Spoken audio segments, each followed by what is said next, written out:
The Lord be with you. A reading from the Holy Gospel according to Luke. When the days were completed for the purification according to the law of Moses, Mary and Joseph took Jesus up to Jerusalem to present him to the Lord, just as it is written in the law of the Lord. Every male that opens the womb shall be consecrated to the Lord, and to offer the sacrifice of a pair of turtle doves or 2 young pigeons, in accordance with the dictate and the law of the Lord. Now there was a man in Jerusalem whose name was Simeon. This man was righteous and devout, awaiting the consolation of Israel, and the Holy Spirit was upon him. It had been revealed to him by the Holy Spirit that he should not see death before he had seen the Christ of the Lord. He came in the Spirit into the temple, and when the parents brought in the child Jesus to perform the custom of the law in regard to him, he took him into his arms and blessed God, saying, "Now, Master, you may let your servant go in peace, according to your word. For my eyes have seen your salvation, which you prepared in the sight of all the peoples, a light for revelation to the Gentiles, and the glory of your people Israel." The child's father and mother were amazed at what was said about him. And Simeon blessed them and said to Mary his mother, "Behold, this child is destined for the fall and rise of many in Israel, and to be a sign that will be contradicted. And you yourself a sword will pierce, so that the thoughts of many hearts may be revealed." There was also a prophetess, Anna, the daughter of Phanuel of the tribe of Asher. She was advanced in years, having lived 7 years with her husband after her marriage, and then as a widow until she was 84. She never left the temple, but worshipped night and day with fasting and prayer. And coming forward at that very time, she gave thanks to God and spoke about the child to all who are awaiting the redemption of Israel. When they had fulfilled all the prescriptions of the law of the Lord, they returned to Galilee, to their own town of Nazareth. The child grew and became strong, filled with wisdom, and the favor of God was upon him. The Gospel of the Lord. Good morning to everybody. And happy Feast of the Presentation. I'm suspecting that the Feast of the Presentation is one of those feasts that's a little bit mysterious. We know more or less Jesus was presented in the temple, and that's as far as we get with it. It's like, have you ever really thought, okay, why is it a big deal? What does it mean? Why do we have a big celebration? It's actually such a big celebration that when I was studying in Rome, one of the most beautiful masses of the year, by the way, if you live in Rome and you have access to the Vatican, is the Vigil Mass for the Feast of the Presentation. And it's the Mass that is dedicated especially to all of the religious orders, all the religious priests and monks and nuns and consecrated souls in the church. And the church will start out dark and everyone gets a candle, kind of like at Easter, and you have this lighted candle in St. Peter's, which is spectacular, and then, the Mass continues. And it's really a very beautiful moment. So what's happening here is, well, I think to get the Feast of the Presentation, we have to understand a couple of things. In the Bible, we hear about the sacrifice, the offering of the first fruits, and then we hear a lot about circumcision, okay? So what is the deal with the first fruits? Well, think about the fact that when you live in any relatively primitive agricultural country, if you're waiting for crops, and especially if you're living in a desert area where things are not automatically given to you, they didn't have like the Nile River. The Jordan River is nothing at all like the Nile. And most of the country is relatively desert. So if you didn't have immediate access to a lot of water and you're dependent on rain and you're just trying to get by from one year to the next, by the time you get your first harvest, you may be running scarce on food and supplies and everything, and this is what you make your livelihood on. And God, after you've worked an entire year, more or less, plant and to prepare and then finally to harvest. And the big moment comes when you get your first harvest and God says, offer it up, burn it, give it to me. That's what the first fruits was. And God would demand that. That goes all the way back to the very beginning, Cain and Abel.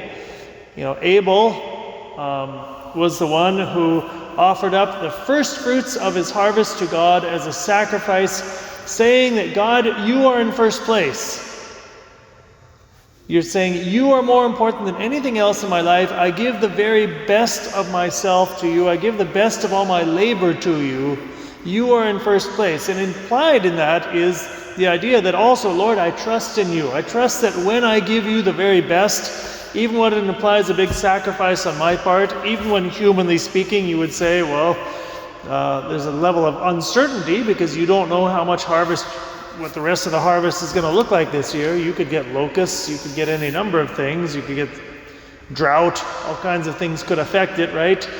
But you're saying, God, no matter what the circumstances are, I'm going to give you the first and I'm going to give you the best, and I trust that you will take care of the rest. There's an amazing, there's a beauty to that. Secondly, in any case, this also applied to humanity. In the Jewish covenant, with Passover, and from that moment onward, ever since the Feast of Passover, when the Jewish people were escaped from Egypt and entered into this covenant with God, God also applied that rule of the first fruits to us. He says, the firstborn son belongs to me. Actually, the firstborn of every animal belongs to me. And it says, you will offer up a sacrifice for the firstborn of every animal to, in a certain sense, buy it back. It was a symbolic sacrifice. It's not like God was demanding something really onerous. In the case of Jesus, with 2 pigeons, not particularly expensive, they bought back their son from God. But it was the idea that everything that is created belongs to me and it is a gift from me to you, and therefore it's not just something you can, everything in the end refers back to me as God, okay? So, the sacrifice of the firstborn in the law, it was if you don't buy it back then with the animals at least, then kill it. Okay? Obviously we're not going to kill our own human offspring, but that was the idea. And when we bought back our firstborn with this symbolic sacrifice, if you're poor, if you have any money, then with a lamb, but if you're poor and can't afford that, then a pair of pigeons or turtle doves. Now you can enter into the covenant.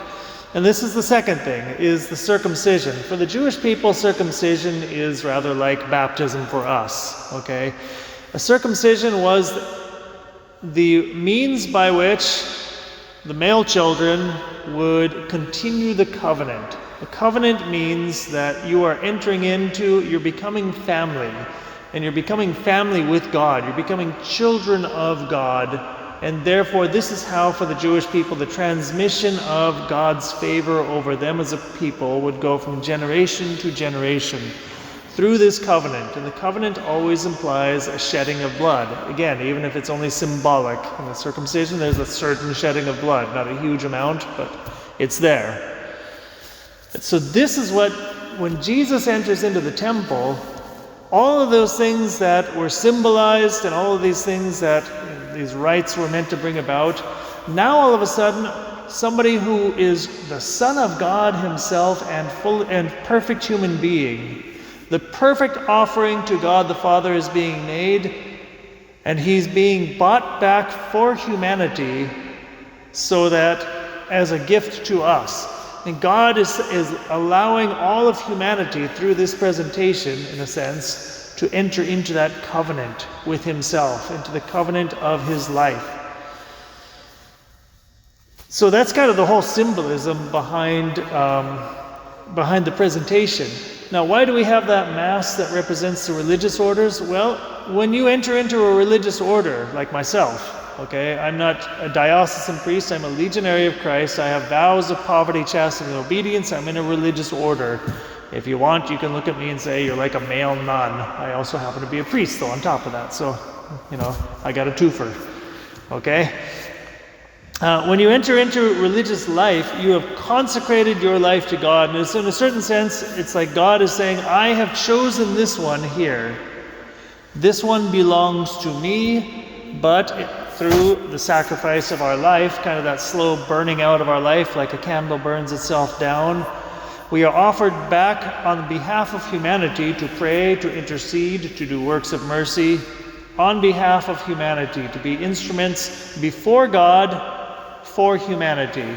And this is what Jesus' life really came down to. The only reason that Jesus came into the world in the first place was he was offered up for us, to God, in order to please God, to finally offer up a perfect human being. After Adam and Eve, we kept messing up.